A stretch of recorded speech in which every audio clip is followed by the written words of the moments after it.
the kitchen light at 11 at night, and a choice from years ago still replaying behind your eyes. You have carried it a long time, the quiet suspicion that you should have chosen differently, that the better version was always within reach.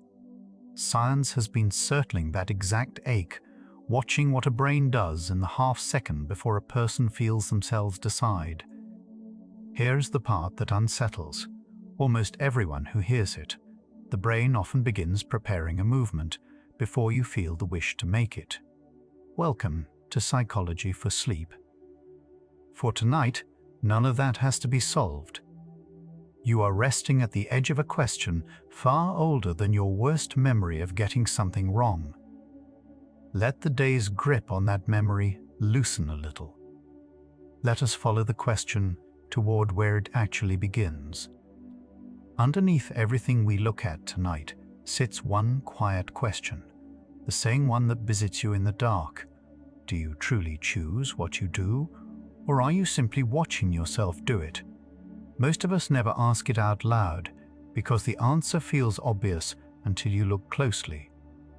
You reach for the light switch, you pick the left road over the right, you say yes when part of you wanted to say no. It all feels authored, feels like you at the helm. Researchers who study voluntary action say that feeling of authorship is one of the mind's most reliable productions, and also one of its least understood. Tonight is not about taking that feeling away. It is about seeing what it is made of.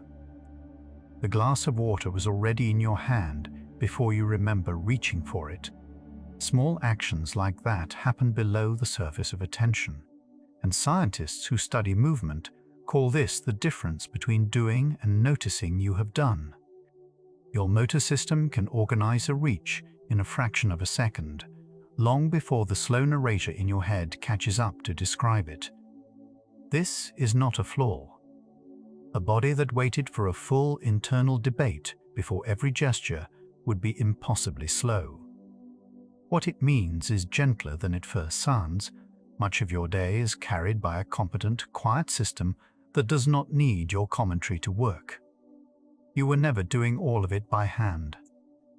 Try right now to notice the exact instant a thought to move becomes a movement. It slips away every time. The wish and the act seem to arrive together, seamless, with no visible scene between them. Cognitive scientists describe intention as something the brain reconstructs slightly after the fact, stitching cause and effect into a smooth story. The reaching came first in the muscles, the sense of "I meant that" settled over it a heartbeat later. There is nothing broken in you when the seam disappears. It disappears for everyone. The mind is built to feel like a single author, writing in real time, even when the writing and the reading are happening on slightly different clocks. A decision feels like a doorway you step through, clean and singular, but the brain does not seem to keep a single door. When researchers watch the brain approach a simple choice, they see many regions leaning, competing, and settling, like a room full of quiet voices reaching agreement before anyone speaks. What arrives in awareness is the agreement, not the argument. This is why a choice can feel instant and effortless, even when a great deal happened first. You are not being deceived so much as spared the noise. The version of choosing that reaches you is the finished sentence, not the many drafts underneath. And still, the sentence is yours. Somewhere in an ordinary afternoon, you changed your mind about something small, and it cost you nothing. That everyday flexibility is easy to overlook, yet it sits close to the heart of what we mean by freedom. Neuroscientists studying flexible behavior point to the prefrontal cortex, the region behind your forehead that holds options open, weighs them, and can override a first impulse. It matures slowly across a lifetime and tires easily under stress. When people say they felt they had no choice, often this system was simply depleted, not absent. The capacity to pause and reconsider is real, but it is a resource, not an infinite one. Tonight, it is allowed to rest. The urge to check a phone can arrive before any decision to check it. Habits work that way, they run ahead of intention. Researchers describe habits as loops stored in the basal ganglia, deep structures that learn to fire a familiar action whenever a familiar cue appears. Once a loop is learned, it needs very little conscious approval to run. This can feel like being pushed around by your own hands. But the same machinery that builds an unwanted habit builds a gentle one, and it does not judge which is which. The part of you that felt hijacked was never weak. It was simply meeting a system older and faster than deliberation, doing exactly what it evolved to do. The word choice carries more weight than any single moment can hold. When we say we chose, we usually mean a whole hidden chain arrived at an outcome that felt like us.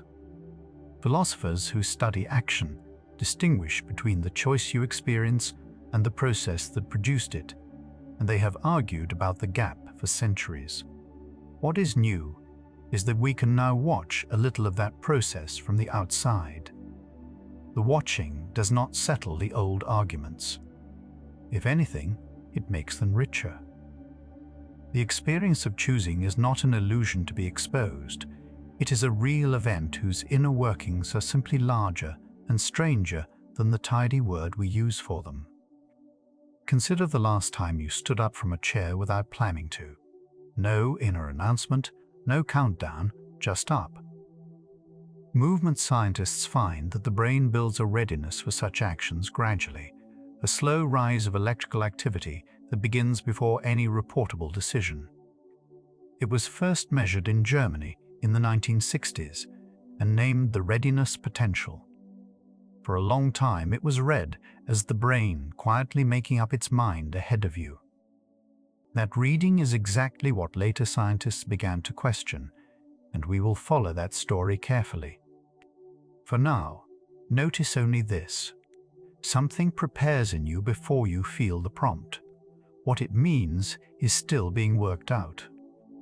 Between wanting and doing, there is a narrow space, and most of life happens inside it without your inspection.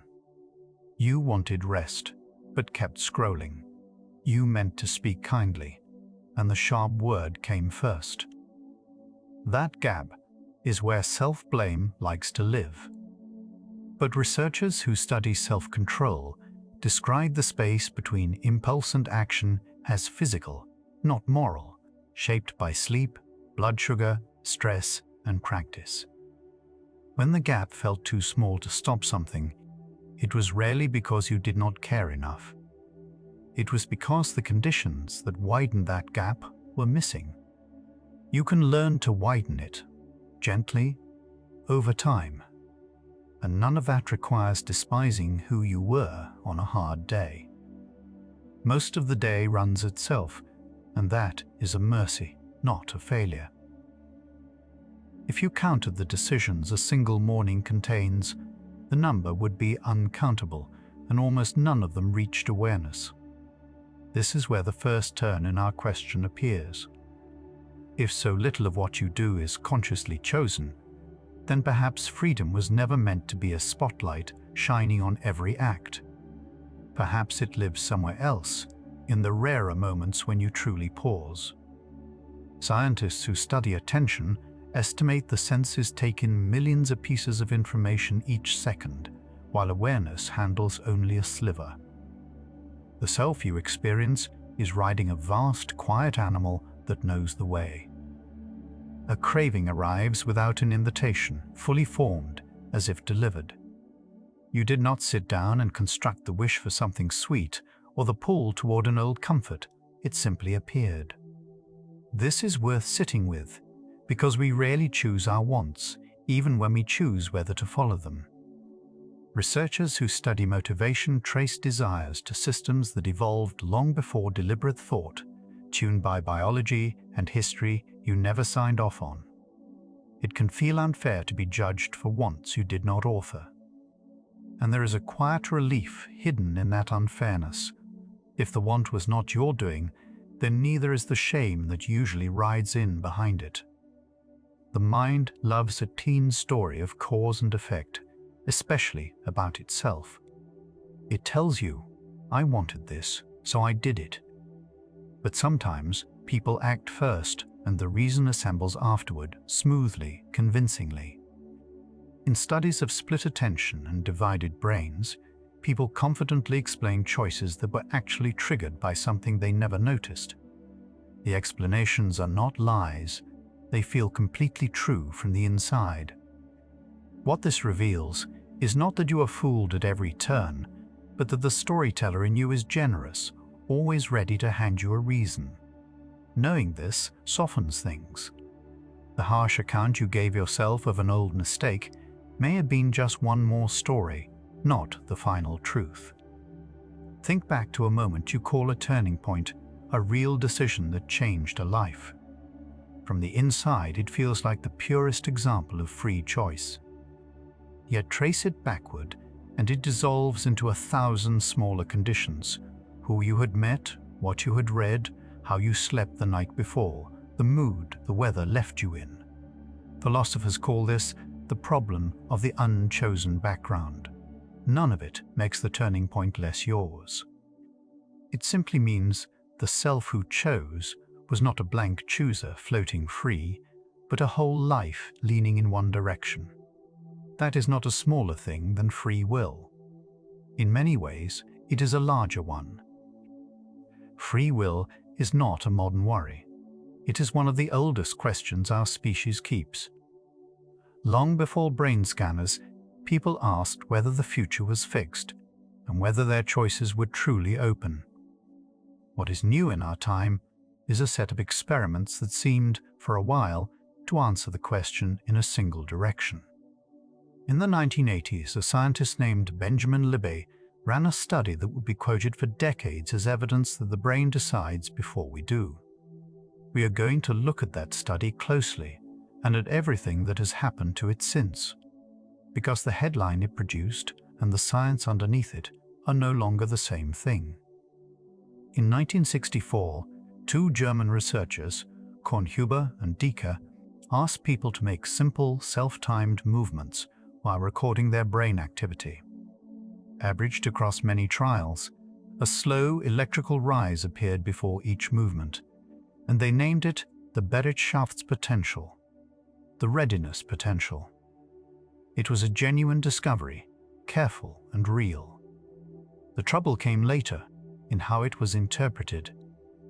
A signal that builds before a movement can mean the brain is deciding, or it can mean the brain is simply idling toward a threshold, or something else entirely. The measurement was solid. The meaning was open. Much of the free will debate since has been an argument not about the data, but about the story we hang on it. The brain is never truly still, even at rest. Beneath every calm moment, populations of neurons rise and fall in restless, spontaneous fluctuation, like the surface of water that never fully settles.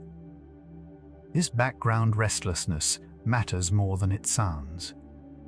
When a system is always drifting up and down, some part of it will, by chance, drift close to the edge of triggering an action. Researchers studying spontaneous movement realize this changes how we read any signal that precedes a choice.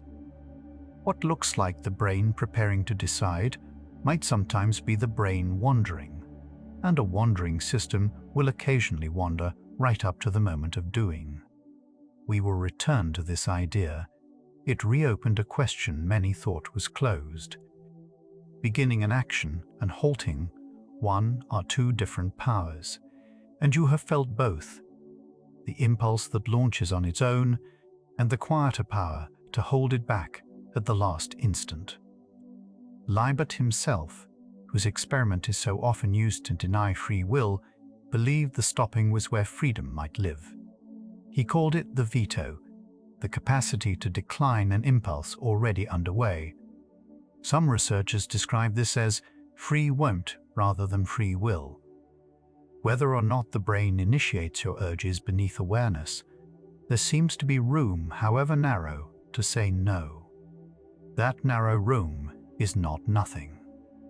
It may be the most human space we have. There is a quiet gap between feeling an urge and reporting it, and measuring that gap is harder than it looks. In Libet's study, people watched a fast-moving dot and noted where it was when they first felt the wish to move. From this, he estimated the timing of conscious intention. But asking someone to timestamp their own awareness is delicate work. Attention itself can shift the reading. Later scientists showed that these self-reports are noisier and more movable than the original conclusions assumed. This does not erase the experiment. It humbles it. The precise half-second, so often quoted, rests on a measurement of private experience. And private experience does not hold still under a stopwatch. Your sense of authorship, the feeling that I did that, is itself something the brain constructs. When you move, the brain sends a copy of the command forward as a prediction, then checks whether the world matches.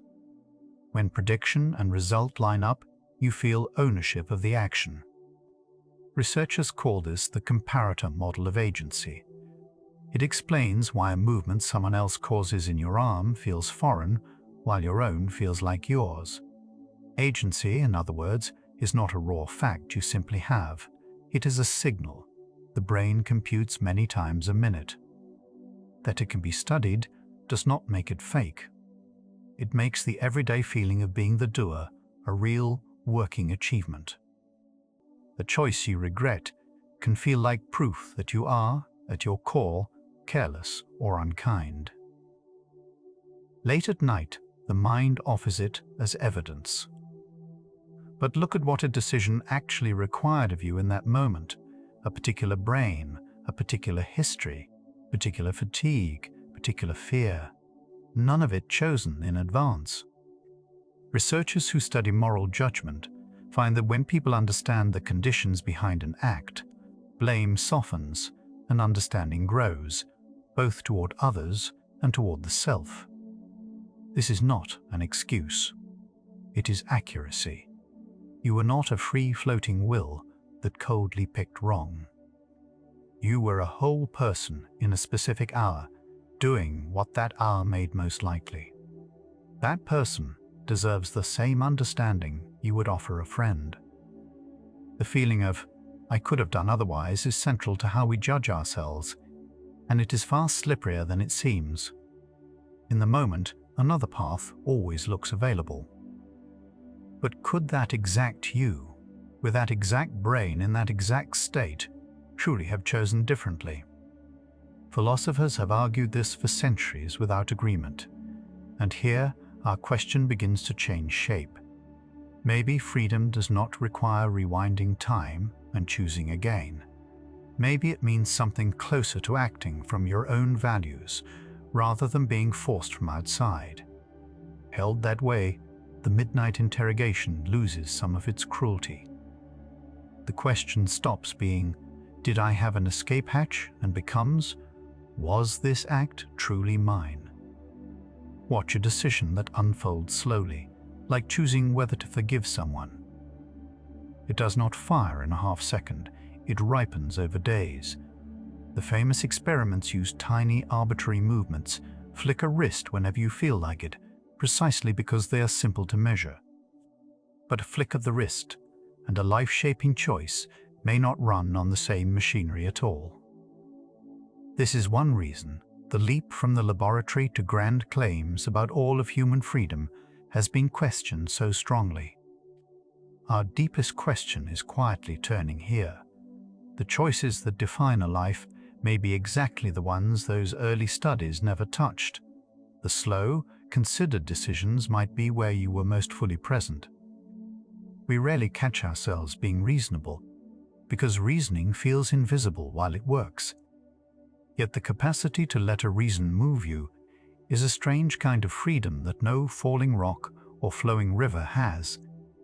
When you change course because an argument persuaded you, Something in the causal chain answered to meaning rather than mere force. Philosophers who defend free will often locate it right here in responsiveness to reasons. Your choices are caused, yes, but caused partly by considerations you can weigh and understand. That is a different sort of cause than a shove. It leaves room for a self that participates. The chain running through you is not made only of physics. Some of its links are made of thought. The question underneath the question is not really, are my actions caused? Almost everything is caused. The real question is whether being caused is the same as being unfree. And this is where 2 centuries of careful thought split apart. One camp says if it was caused, it was not free. Another says freedom was never about escaping cause, it was about which causes are truly you. After 20-some steps, our central question has quietly shifted its ground. We began by asking whether you choose or merely watch yourself choose. Now it looks more like this. What would it even mean for a choice to be yours? And how much of that meaning survives once we know how choosing works? Step back and a pattern surfaces from everything so far. The experience of choosing is real. The machinery beneath it is vast and partly hidden, and the famous experiment said, to settle the matter, measured something narrower and more fragile than its fame suggests. That is not a defeat for free will, it is an invitation to define it more honestly. The tidy verdict, the brain decides and you follow, is not the settled science it was sold as. What waits in the next stretch is the experiment itself, up close, and the surprising second life it took on when a new generation of scientists looked again. The story is not over. In many ways, it is only now being told well. That slow electrical rise you just heard about, the readiness that gathers before a movement, is happening in you right now, under the still surface of lying here. You are not being asked to feel it or to find it. It simply goes on, the way your breathing has gone on all through this hour without a single instruction from you. The question we opened has not closed. It has only grown more honest, turning from a verdict into something you can actually rest inside. If so much of you runs without your command, then perhaps some of the weight you have carried for old choices was never yours to lift alone. What comes next is the experiment itself, the one that started all of this, seen up close. Let the shoulders drop a little as we lean toward it. Picture the room where it began. A person sits quietly, asked to flex a wrist whenever the urge arrives, no reason needed, no plan allowed. On their scalp, electrodes listen. On a screen, a bright dot sweeps around a clock face too fast to track by ordinary time. Their only job is to notice where the dot sat, the instant they first felt the wish to move.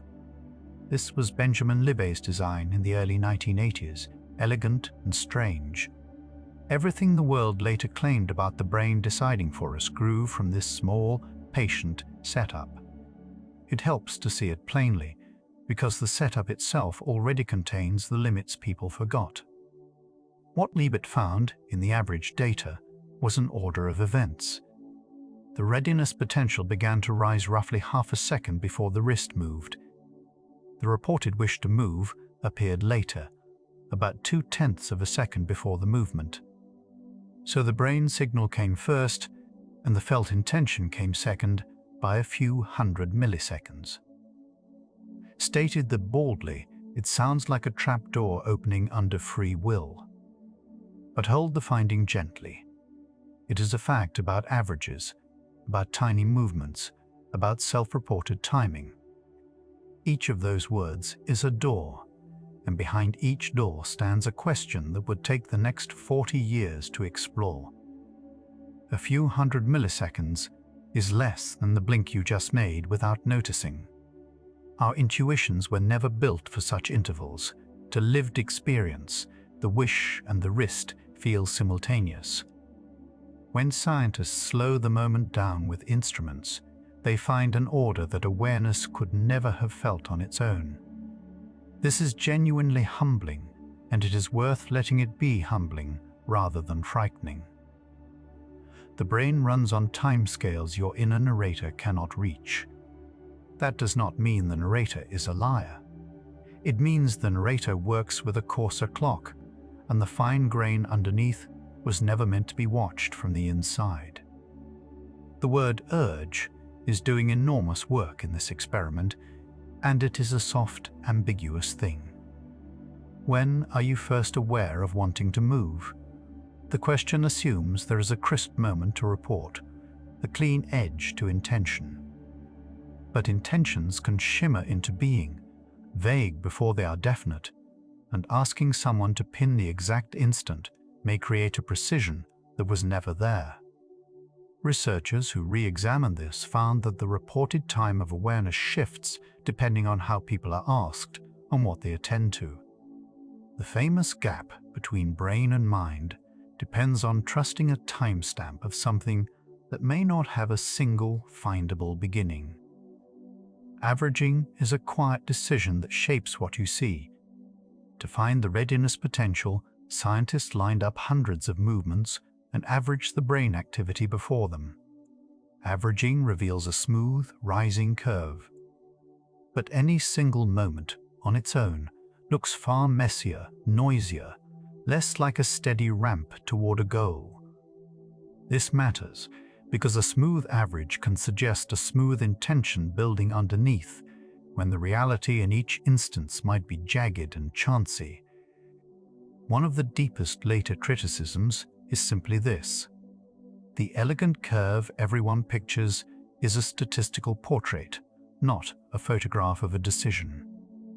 What actually happens on a given trial may tell a very different story. Other scientists pushed the timing further and produced something that sounds even stranger. In a 2008 study, researchers used brain imaging while people chose freely between a left and a right button. Patterns in the brain hinted at which button someone would press several seconds before they felt they had decided. Headlines said the future choice was already written. But look at the number they rarely printed. The prediction was only modestly better than a coin toss, around 60%. A faint statistical lean, not a script. The brain was tilting perhaps the way a room tilts toward a decision, but tilting is not the same as having already chosen for you. A tilt is not a verdict, and this distinction quietly rescues a great deal. A weather system can lean toward rain without rain being certain. A conversation can lean toward yes, while yes is not yet spoken. When brain activity leans toward a choice moments ahead, it may reflect a bias, a mood, a warming up, rather than a finished decision hidden from you. Researchers now argue that early neural signals often represent preparation and probability, not commitment. The commitment, the actual crossing into this and not that, may still land close to the moment you feel it. If so, the self you experience is not arriving late to its own life. It is arriving roughly on time. Even the vetoing brain has been watched. Libet added a second finding that history mostly forgot. People could abort a movement after the readiness potential had already begun. The rise would start, and then a person could decline, and the action would not happen. Later work located brain activity associated with this last moment holding back. Whatever launches beneath awareness, there appears to be a gate near the end that can still close. For anyone who has stopped themselves at the edge of a word, they would have regretted this is not abstract. The capacity to not do, quiet and unglamorous, keeps showing up in the data as a real and separate power. Deep in the brain, decisions look less like commands and more like tides. When researchers record from decision-related regions during choices, They see activity accumulate gradually toward a threshold, then trigger the action once the threshold is crossed. This accumulation to threshold picture appears across many kinds of choosing in humans and other animals. It reframes what a decision even is. Not a single spark of will, but a rising level, like water filling toward the lip of a cup. What we call deciding may be the moment the cup finally overflows, and what fills the cup includes your reasons, your history, your state tonight, all pooling until one of them tips the balance. The regions that plan movement and the regions that reflect on it are not the same, and they do not run in lockstep. The supplementary motor area helps prepare actions. The prefrontal cortex weighs, delays, and reconsiders. Consciousness of an intention seems to draw on a wide, distributed conversation among these areas rather than a single headquarters issuing orders. This is part of why no experiment has found the throne room of free will, the one spot where the self sits and pulls levers. There is no throne room. There is a parliament, and the feeling of a single decider is what a well-run parliament produces when its members quietly agree. Notice that none of these findings touch the choices you would call meaningful. Flicking a wrist for no reason is chosen precisely to strip away deliberation, so the brain's raw timing can be seen. But you rarely live in that mode. You live in the mode of weighing whether to make the call, whether to stay, whether to try again. Scientists increasingly stress that decisions rich in reasons may unfold through different processes than these arbitrary flicks. The experiments illuminate a narrow, deliberately meaningless slice of behavior. Extending their verdict over love, courage, forgiveness, and change was a leap the data never licensed. Your real decisions were standing quietly outside the laboratory the whole time. This science travels far beyond its own evidence, and the reason is worth naming. A clean story that the brain decides and you follow is easy to tell, easy to repeat, and strangely comforting to a culture anxious about responsibility. But easy stories about the mind have a poor track record. We were once told memory works like a recording, that we use 10% of our brains, that emotions are just chemicals. Each was a tidy line that the actual research did not support. The claim that a half-second signal disproves your freedom belongs on that shelf, not as a lie exactly, but as a headline that outran its footnotes. Good science keeps walking the footnotes back. Sit with how gentle the honest version actually is. The strongest thing the classic experiments show is that some simple movements are preceded by brain activity you cannot feel, and that your inner timing is coarse. That is interesting, even beautiful. It is not a sentence handed down against you. Somewhere along the way, a modest finding was dressed up as a cosmic verdict, and many people quietly absorbed the verdict as a low background dread. Maybe I'm not really here, not really choosing. Tonight is partly about setting that dread down. It was built on more certainty than the science ever had. The uncertainty, it turns out, is the kinder truth. Here is where the ground shifts in our whole inquiry. For decades, the readiness potential was the crown jewel of the case against free will, and then a new interpretation arrived and cracked the jewel open.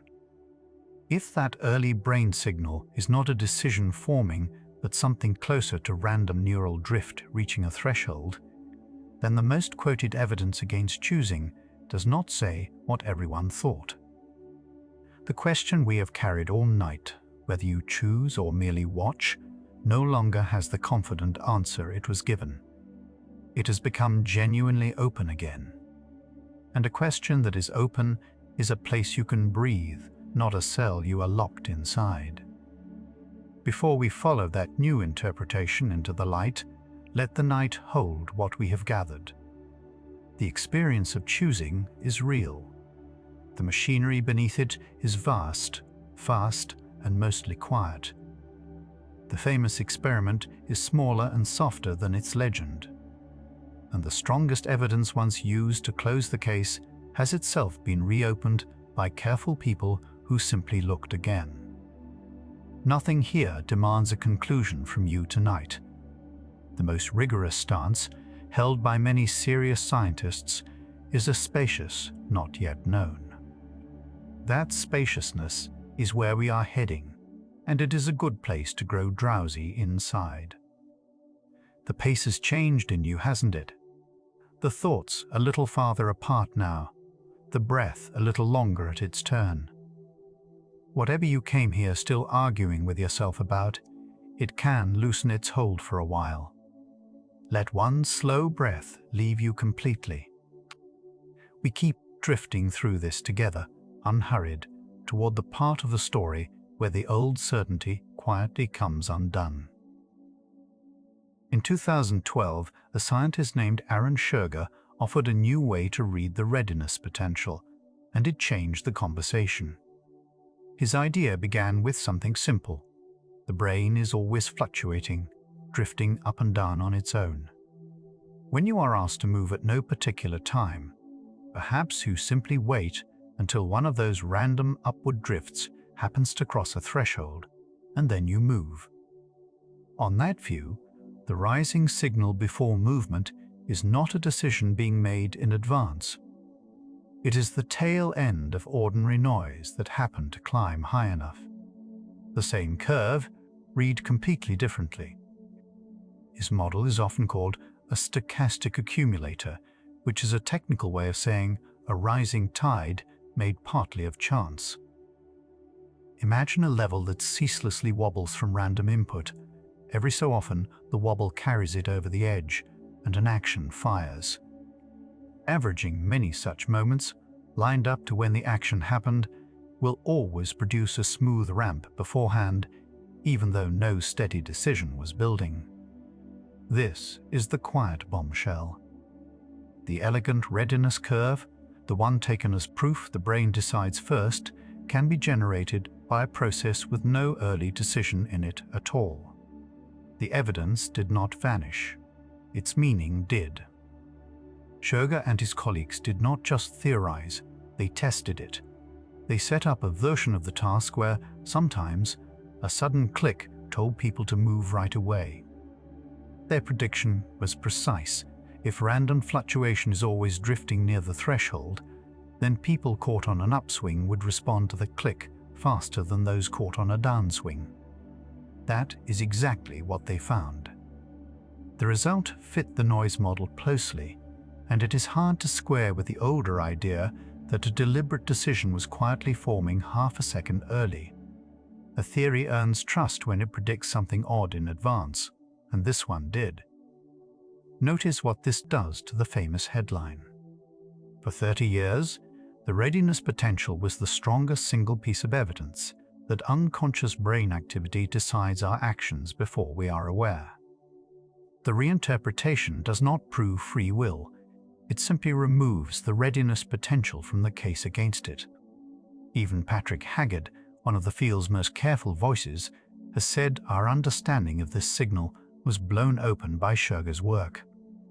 When the chief exhibit is withdrawn, the trial does not end with a verdict either way. It ends in something more honest and more open than either side wanted. We do not actually know. Good science argues with itself, and this reinterpretation has its critics too. Some researchers question whether the accumulator model explains every feature of the data, and newer experiments keep probing the fine timing of intention against the brain. This ongoing disagreement is not a weakness to hide, it is the process working. What has clearly ended is the era of confident denial, the period when the matter was treated as closed against us. The current landscape is a real debate among thoughtful people, with evidence pulling in more than one direction. Held honestly, that is not a disappointment. It is the most accurate map we have, and accuracy has its own quiet comfort. Step outside the laboratory for a moment and the limits grow even clearer. Every version of these experiments studies a person deciding when to make a movement they were already instructed to make. The what and the why were handed to them. Only the when is theirs. But the choices that shape a life are rarely mere timing. They are choices of direction, of value, of whom to become. A science built entirely on when to flick a wrist was never equipped to rule on whether you freely chose to forgive, to leave, to begin again. The narrowness was there from the start, honest and necessary for the method, and quietly forgotten in the retelling. Consider how differently a slow, reasoned choice must work. When you deliberate over days, weighing a job, a move, a reconciliation, you are not waiting for a noisy signal to cross a line. You are gathering reasons, imagining futures, consulting values, sleeping on it, and letting understanding shift. Whatever the brain is doing across those days, it is not the same. 1 second process. The experiments freeze and measure. Researchers who study complex decision-making describe it as extended, revisable, and deeply shaped by reflection. If there is a home for the freedom you care about, it is far more likely to live here, in the long deliberations, than in the twitch of a wrist chosen precisely for having no meaning. Our central question has been turning all night, and here it completes its turn. We began by asking whether you choose or only watch yourself choose. Now the sharper question is this. If the loudest evidence for you being a mere spectator has quietly collapsed, why did the spectator story feel so true? And why did so many of us half believe it about ourselves? Part of the answer is that it arrived wearing the authority of science. And part is that some tired part of us was almost relieved to be told the failures were never really ours. But the relief was built on a misreading. The real relief is larger, and it is still coming. There is a tension worth naming plainly, the one that sits under the fear. If your choices are fully caused by your brain, and your brain is part of the physical world, then in some sense the future may already be entailed by the past. That thought can feel like a cold wall. Yet notice that it proves far less than it seems. Being caused by your brain is being caused by you. Since your brain is not a stranger operating you, it is the physical form of your wanting, your reasoning, your history. The wall is only cold if you imagine the real you standing somewhere outside it. You were never outside it. You are it. Here is what has quietly emerged by the middle of this journey. The question of free will was never settled by neuroscience, though for a while it seemed to be. The single most cited experiment against choice has been reopened by careful reinterpretation, and the grand claims always reached far past their narrow evidence. What remains is not a proof that you are free, nor a proof that you are not, but a genuine living uncertainty held by serious people. The second half of tonight follows that uncertainty inward, toward what it means for the self that has to keep choosing anyway, and toward the strange peace that lives inside not knowing. What just opened is not a small thing. The strongest case that you were only ever a passenger in your own life has come undone, and something in you may not quite know how to hold that. It is allowed to feel unfamiliar. Relief sometimes does. You may be carrying both at once tonight, the old ache that you should have chosen better, and this new, spacious not knowing that no one gets to hand you a final verdict. They do not have to resolve into each other. They can simply rest side by side in the same tired body. Feel the weight of your shoulders against whatever holds you. Let them be exactly where they are.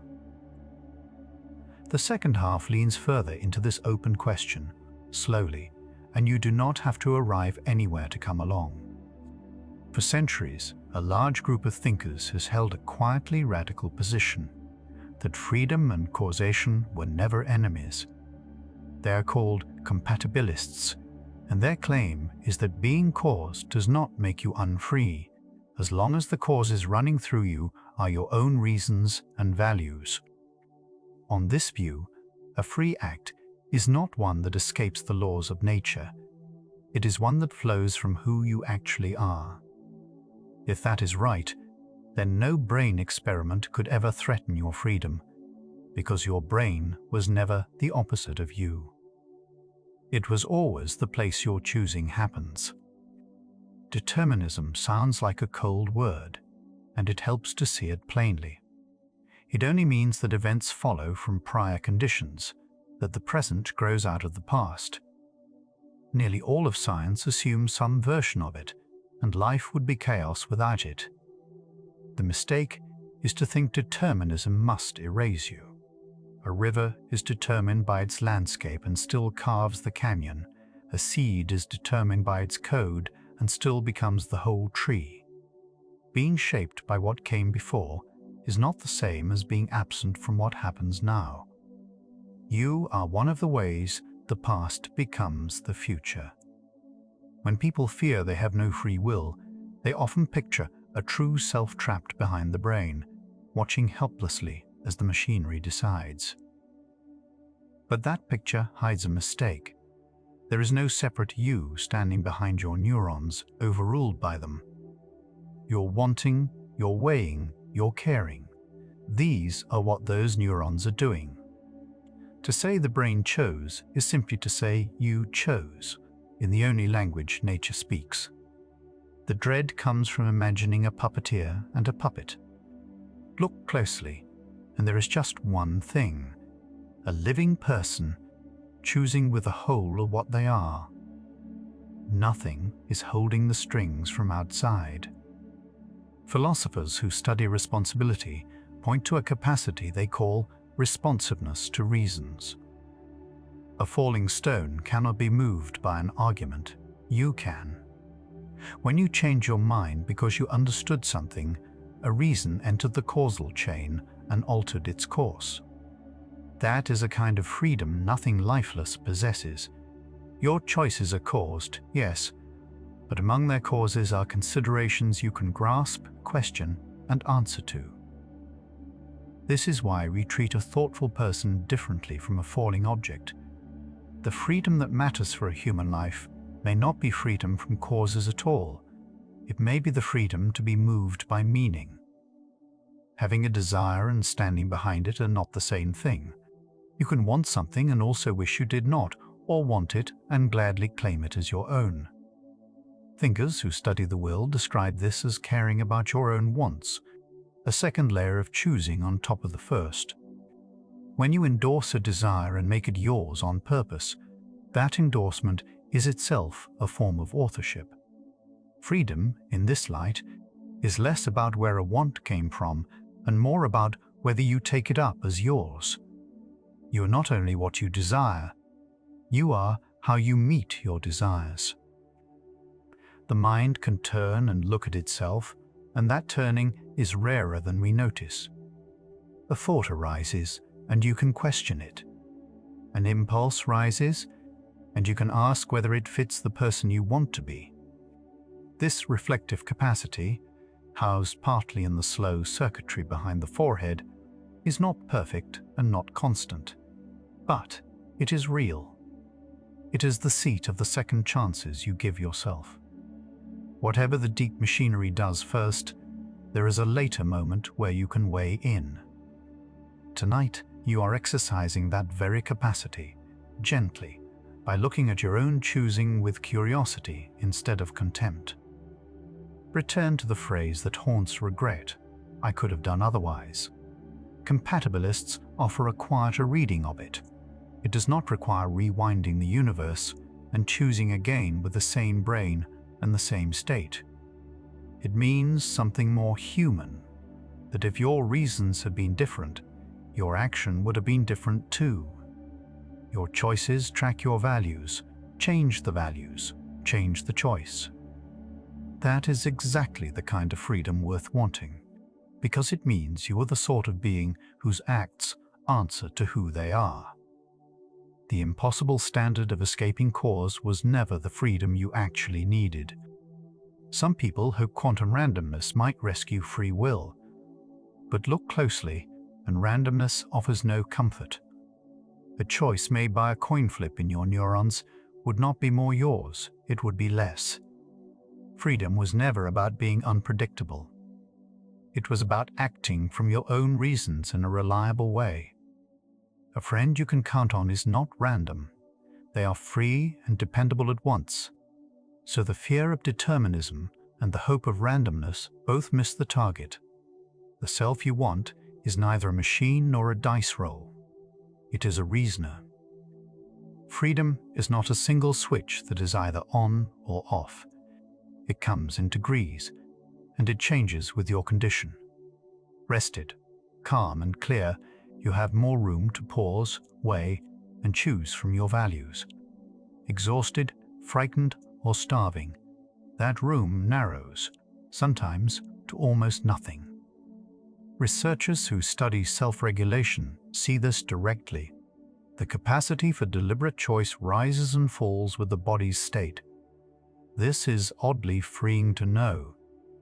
On the night you acted worst, your freedom may have been at its thinnest, not because you were bad, but because you were depleted. More freedom was never a matter of more willpower alone.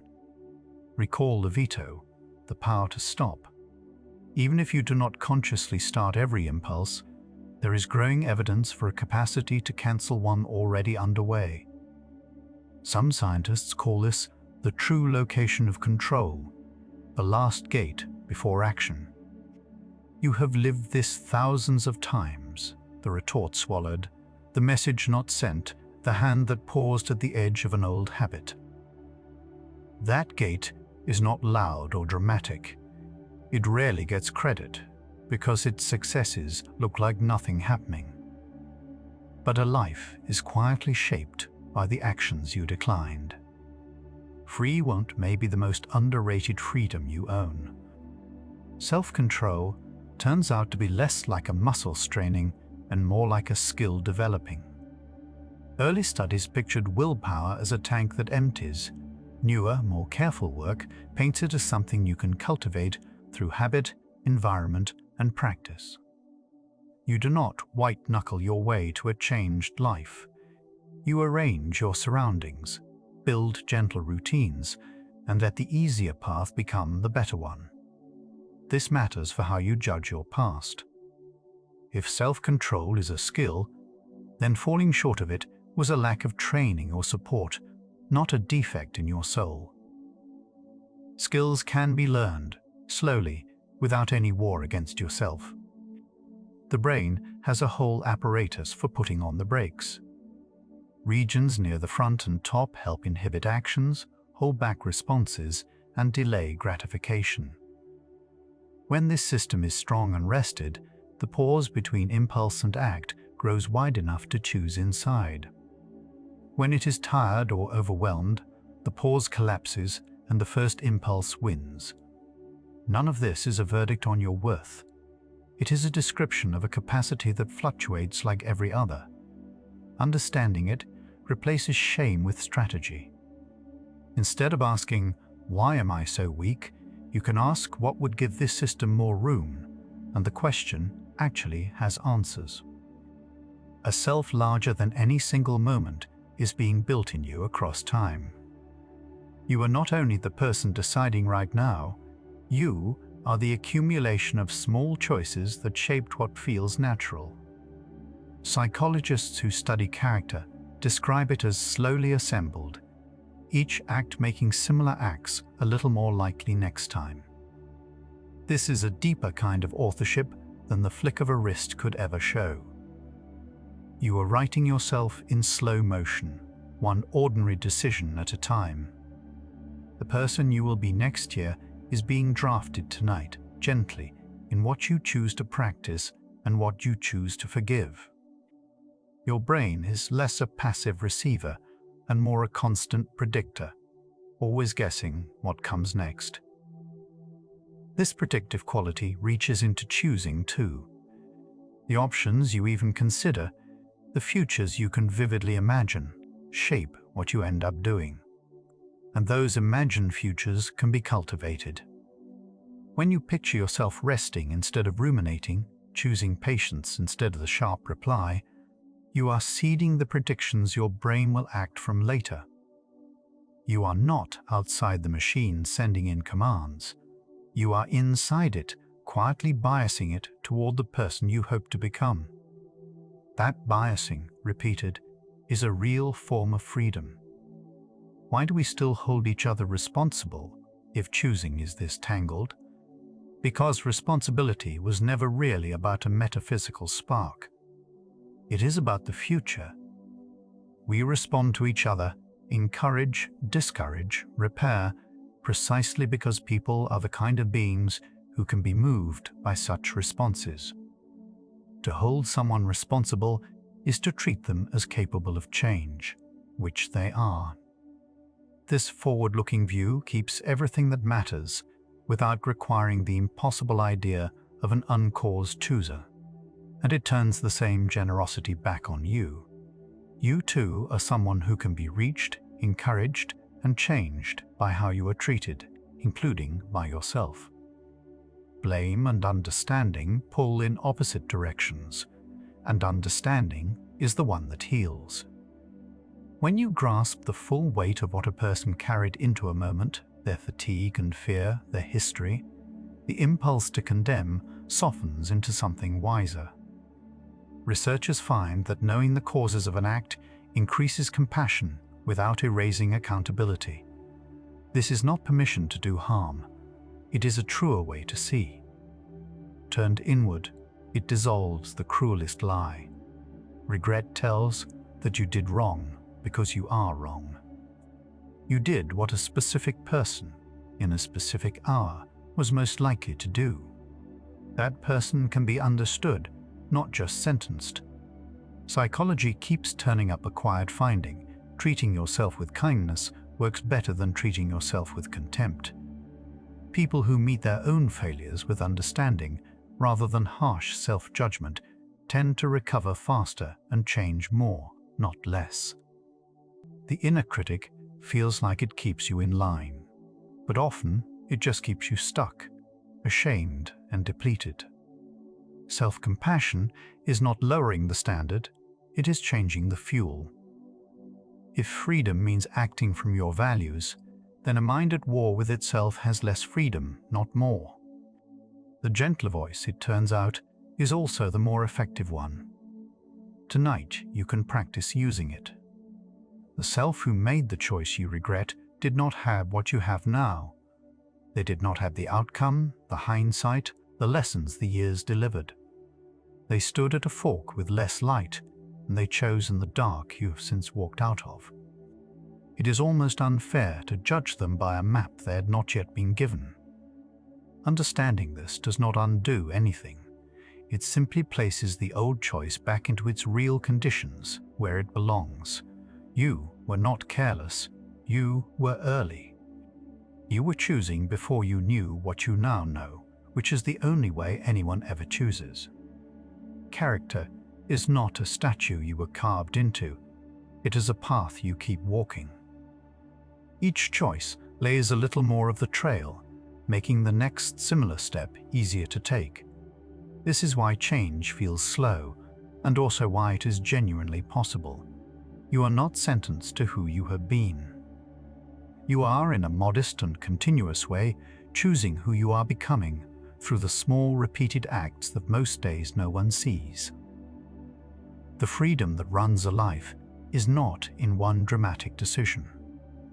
It is in the patient accumulation of ordinary ones, each of them quietly voting for a future self. Notice that even the most convinced skeptic of free will still deliberates.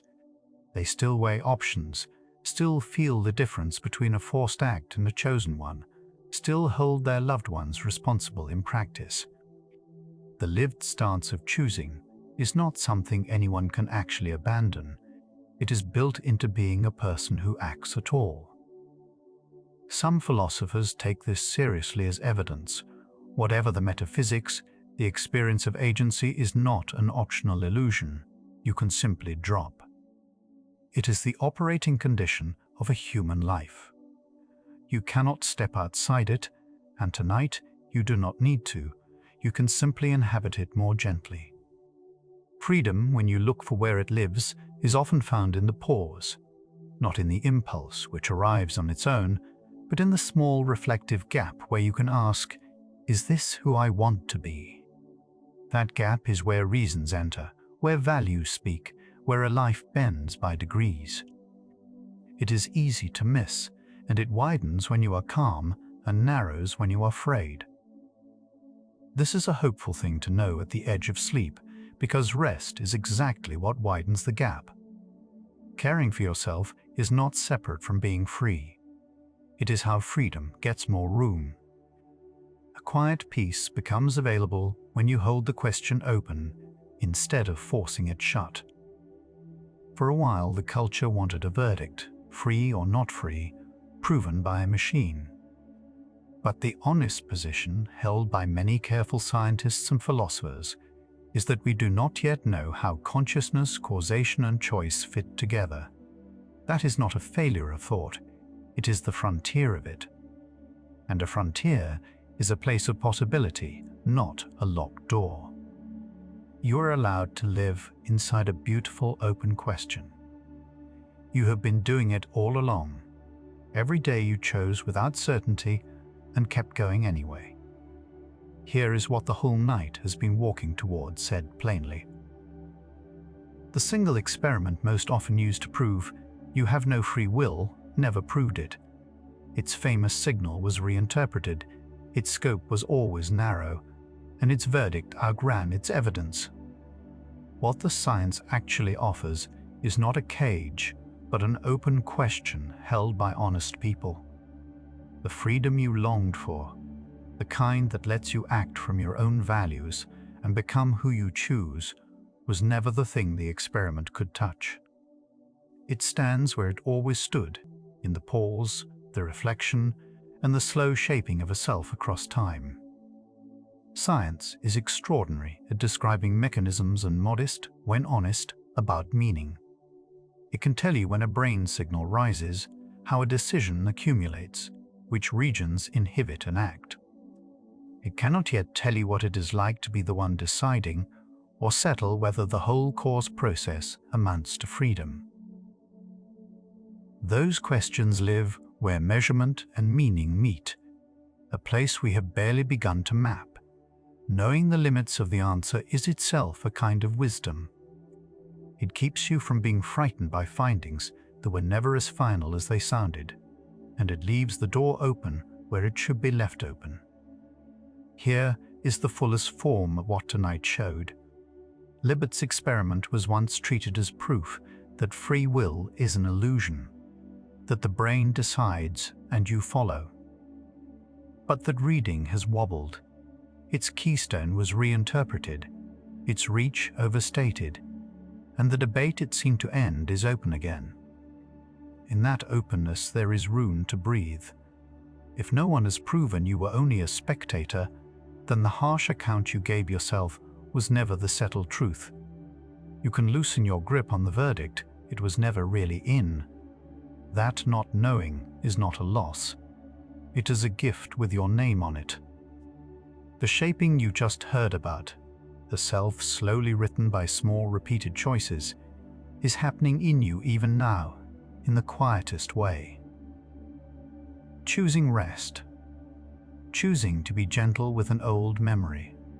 No effort in it, only a direction you are letting yourself lean. Something has been gathering all night toward a single idea, that you are never a prisoner watching your life happen. The strongest case for that cage was withdrawn, and no one gets to hand you a final sentence you did not earn. You can set down the rope you thought you had to keep pulling. The rest of this hour asks nothing more of you than to be here while the idea finishes arriving. Let it come the way sleep comes, on its own, without being summoned. What we have been circling is very close now. Somewhere in you tonight, the grip on an old choice is loosening. Not because anyone proved you blameless, but because the case against you was never as solid as it felt. You can let a little of that weight go now. It was heavier than it needed to be, carried for years on the strength of a story that turned out to be unfinished. The hand that held it so tightly is allowed to open. The question of whether you are free was handed to you as a threat, and it was never one.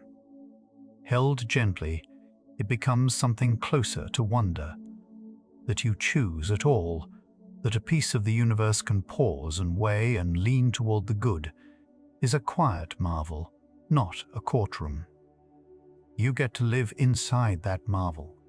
Tonight you can feel it as softness rather than trial. You do not have to solve yourself before you sleep. The mind wants a final answer, a clean verdict, before it will let go. But the truest answer available is a spacious one, and spacious answers are easy to rest inside. Let the not knowing be a wide field rather than a locked room. You have permission to lie down in the middle of it, unfinished, and still be whole.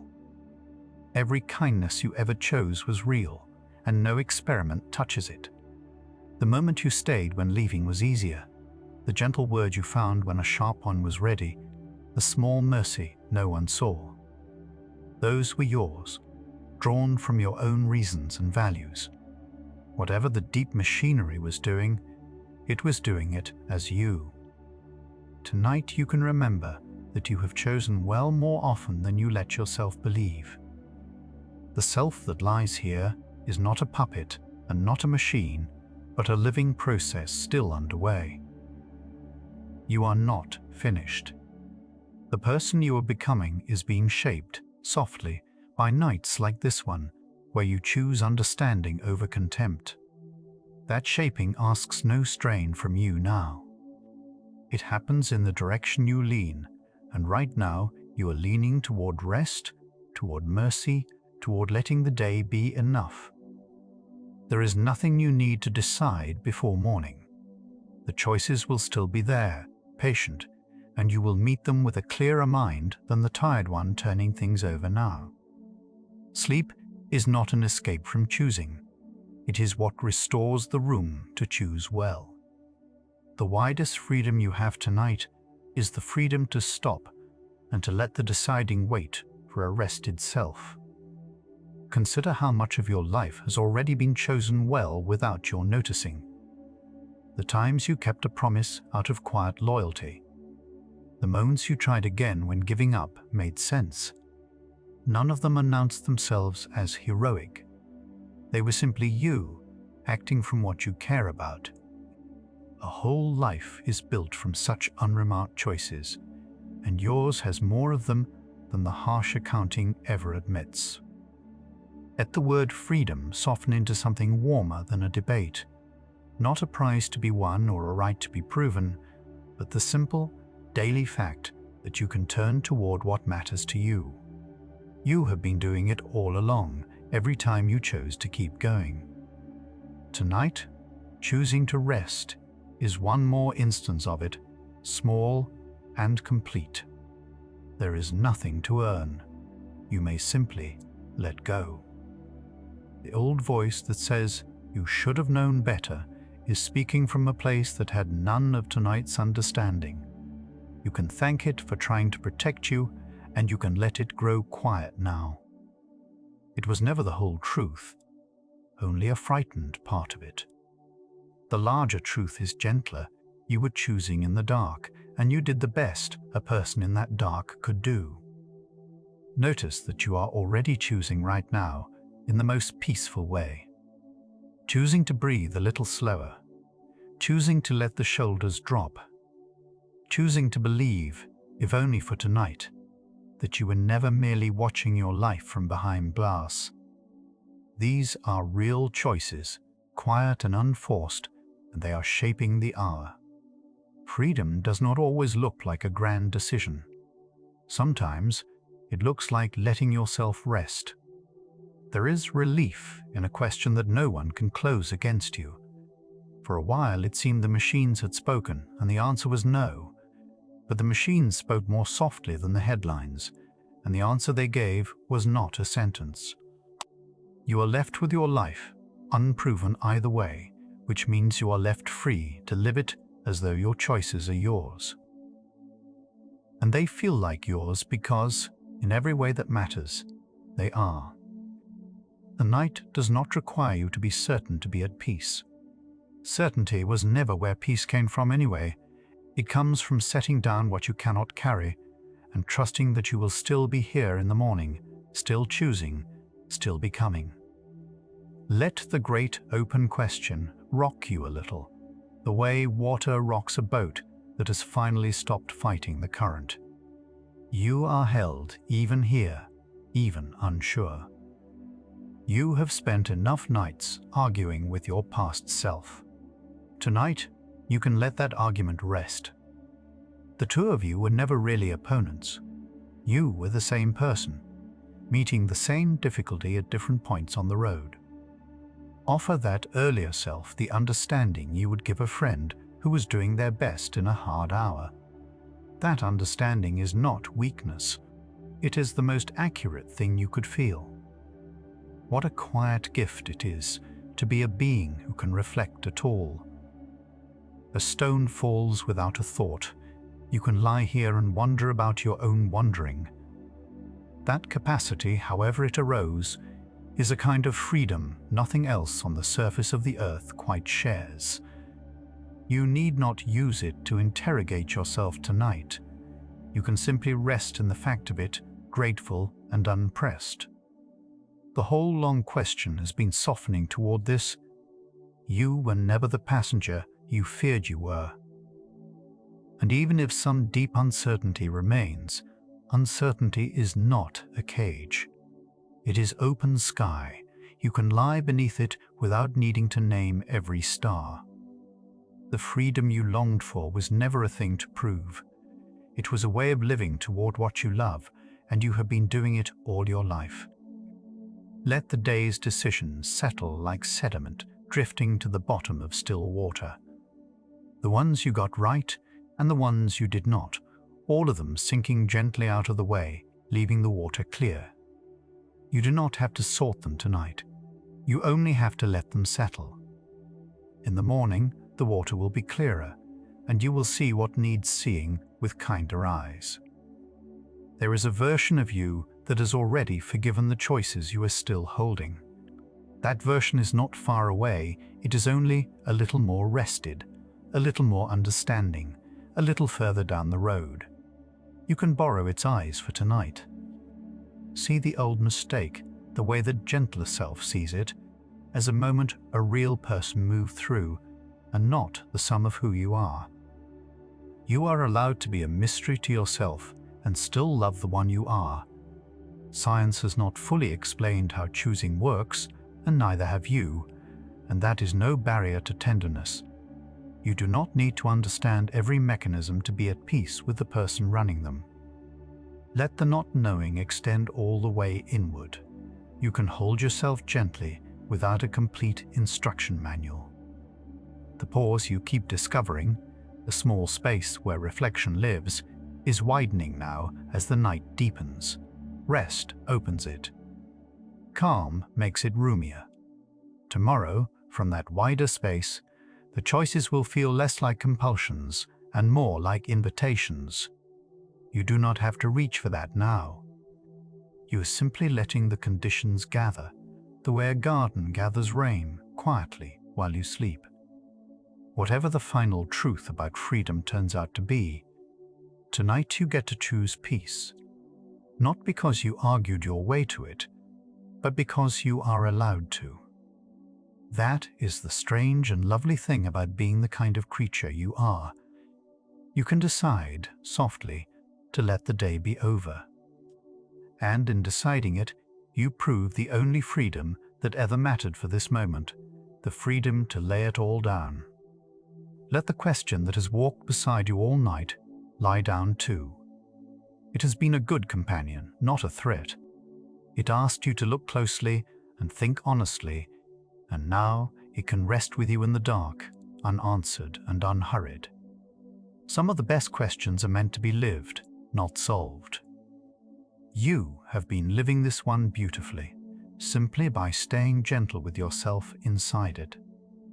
You came here carrying an old accusation, and you can leave it here if you like. The night has room for it. Set it down at the edge of sleep and notice how little it weighed once you saw where it came from. It was built of certainty you never actually had. In its place, let there be the simple warmth of being a person who tried and who is still here, still trying, still kind. The mind is quieting now, the thoughts arriving slower and farther apart, and there is nothing left that needs deciding. You have followed a hard question all the way to a soft place. Let the softness have you. Let the body grow heavy and the breath grow long. Whatever tomorrow asks, a rested self will answer it, and that self is being restored right now, without any effort from you at all.